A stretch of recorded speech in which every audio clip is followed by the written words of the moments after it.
Hey there, LGU, BADFATPANDA here, and I have a game of Blacklight Tango down for you guys today. I thought I would spice it up from the old Modern Warfare 2 content that I usually post, and give you a game of Blacklight Tango down. So, in case you haven't heard or were just wondering in the price range of this, it is in fact DLC. It is a full game on Xbox Live Arcade right now. I think they're looking to bring it to both PC and PlayStation 3 in the future, probably in the near future, as the developers were recently talking about it. And so yeah, it's 15 bucks or 1,200 Microsoft points. I'm in the train of thought that it would be much easier if they just stated a simple price rather than having us to buy points and such, like PlayStation Network does. But that's just a gripe of mine. For $15, I believe that this game is it's great. I would give it probably. Well, I'll tell you my review in a little bit, but I just wanted to go through some of the points and what I'm actually doing here. We're playing Domination, or I'm playing Domination, and if you saw me do that little Simon Says thing, that's actually how you cap points in this. You can definitely manually do it with a couple of people, but hacking it gives a couple benefits. Not only does it drastically decrease the amount of time it takes to actually cap a point, it also prevents enemy or anybody else from hacking it for a brief time. So if you're trying to clutch it at the end of a round, it's great to just go up and hack it, even if you have only a little bit to go on the manual bar. So here I just realized that they're actually trying to cap it again manually, and I don't know where this dude is, but I guess he died or some of my teammates killed him. You see, it's sort of set in the future. It's sort of a futuristic warfare. That's why you see my scope is not exactly a familiar scope. It's sort of like a holographic, but it has this weird little triangle reticule on it. And it gives a very wide field of view, which I like. Definitely on the submachine gun. Not too much of a fan of it on assault rifles and such. But this is a shotgun that I'm using. It's a semi-auto. Well, it's a pump action, but it does have a clip reload, which is quite nice. So shotguns are great in this game. You see me popping out in and out in my wall hack mode. It's actually called the HRV, I believe. Virtual reality visor or something reality visor, whatever. But yeah, so it's basically wall hack mode, which is my nickname for it, and I will continue to use that name because it accurately describes what it is. So you can see enemies through any sort of wall. This is a game that is sort of reliant upon straight up spawn camping, especially in game modes like Domination, where you have objectives. The spawn will be exactly the same place the entire map, but there are 2 or 4 sentry guns, depending on what map you're on, guarding that spawn. And it's something to look out for if you're trying to... The first couple times we played the game, going into enemy spawns and just randomly dying, be like, what the fuck? Because you really don't... Until you get a feel for the maps, you're not quite sure where the spawns are on each map. There are 12 different maps on this. I mean, it's... People... and I understand some of the reasons for people being disappointed with this game, but basically it was at a 5-star rating previous to the launch. And after a few more ratings, why people rate it before the launch based on press hype is beyond me, but it was at a 5-star rating before the launch, and now it's around a little bit above a 4-star rating, which means a couple thousand people didn't like it that much. But there is a actual demo that you can play. It gives you 60 minutes of the actual game, the actual retail game.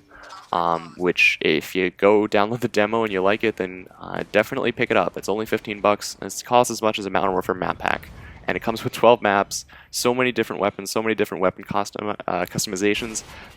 This is basically like Borderlands to a certain extent, where you have... Actually, the one scope reminds me a lot of the Borderlands scope.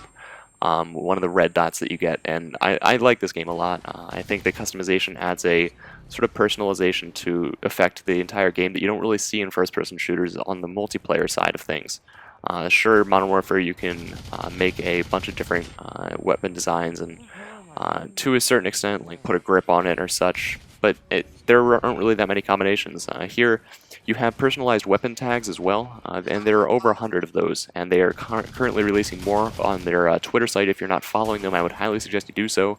I think it's at PlayTangoDown, at PlayTangoDown on Twitter. So, Here you see me playing Simon Says again, which is I like that aspect of the game a lot. But for those of the people that dislike the game, I don't know. A lot of people were expecting a $60 game to come out of a $15 game by a group of designers that aren't really looking to spend a big budget because they're only making a fraction of the cost of a normal retail game. I like it for what it is, and you have to respect that. You have to just comprehend the fact that this is a $15 game. It's not a $60 game like Modern Warfare. The graphics are bad. The graphics are fine. There's a lot of detail put into the audio of it. Audio cues lack a bit when you're talking about like specific people saying, "Oh, they're taking our flag" and stuff like that. But the actual music side of it it sort of makes the experience that much more. Here we're actually playing Slumlord, which is a map with only one domination point, and I don't know why. I don't know if it was a glitch that they will fix eventually, but there is only actually one domination point, so it's not possible to win the game. In this, as opposed to Modern Warfare 2, you actually get 1 point per second for each point that you hold at the moment, and there's a 15-minute long match, so you can't actually get to 1,000 points at the end of the match, even if you hold the entire game. So that's as you see me get like frickin' cross-mapped by a shotty. But that's, I flew cross-map rather. The shotguns are really high damage dealers once you level up a bit, and that's something that you have to take into account when you're playing the demo and you're thinking about whether or not you want to buy this game. A lot of the abilities, and not abilities, but you start off with just straight up weapons that in the form of these presets that everybody gives to you, and the basic reason for that is they feel that these are good starting classes, and they offer so many different presets. I think it's around anywhere from 5 to like 10 presets per weapon type. You have assault rifles, LMGs, shotguns. Yes, shotguns are primaries. SMGs and let's see. Sorry, and snipers. That's the sixth one. Sniper rifles are not the most effective in this game, but they can be used if they're used to their full potential. They're pretty deadly. They're relatively accurate. A lot of people are dissing the control scheme on this game, where it is almost exactly like that of Battlefield and Modern Warfare 2. The only thing is that you can't switch to tactical, so I often find myself, when going back to Modern Warfare 2, knifing people instead of going prone, or just knifing the air when I'm nowhere near anybody. But that's an easy switch. If you've played Battlefield before and switching back and forth to Modern Warfare 2, it shouldn't be a problem for you. You cannot go prone in this game. You can only crouch, but that only really adds to the... there are a lot of things that they do to balance this game, along with the spawn sentries. They have it so that weapons aren't that... say somebody has a higher level and higher weapons that they use. It's not overwhelmingly in their favor. You can still win firefights. You die very... forget that I stated the... I don't know, I'm trying to think of the word. I compared it to Battlefield. Forget that I said that in the sense that it takes about as much time as it does to kill somebody in Modern Warfare 2 than it does in this game. There is no shooting people a billion times to kill them like in Battlefield or like in Halo. This is a very fast-paced FPS, and I like it a lot because of that. I think that if they took out the realism in that sense, then it would sort of lack. Granted, having said that, there are a couple weapons, namely the pistols, that kill in a few shots.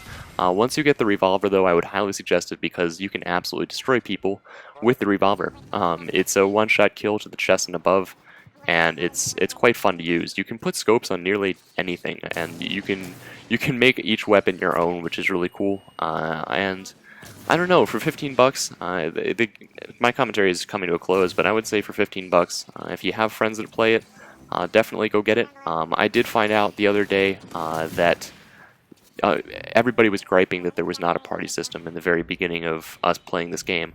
And there is a party system. You have to invite them into your lobby. Once you're invited into the lobby, make your clan tag the same, and you will all be on the same team as long as you don't have more than, I believe it is 8 people in a party.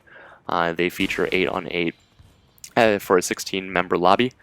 And if you like this commentary, please rate it what you think it deserves, comment, and subscribe to my channel. I post 3 commentaries a week, 2 Modern Warfare 2, 1 Battlefield, on 1 random game of my choice. I'm sorry about that. It's early, it's raining outside, but at least it is not as freaking hot as it has been the past couple days. So in the end of this game, actually, I made them rage quit, so that's why you see me ending it early. See ya, bye.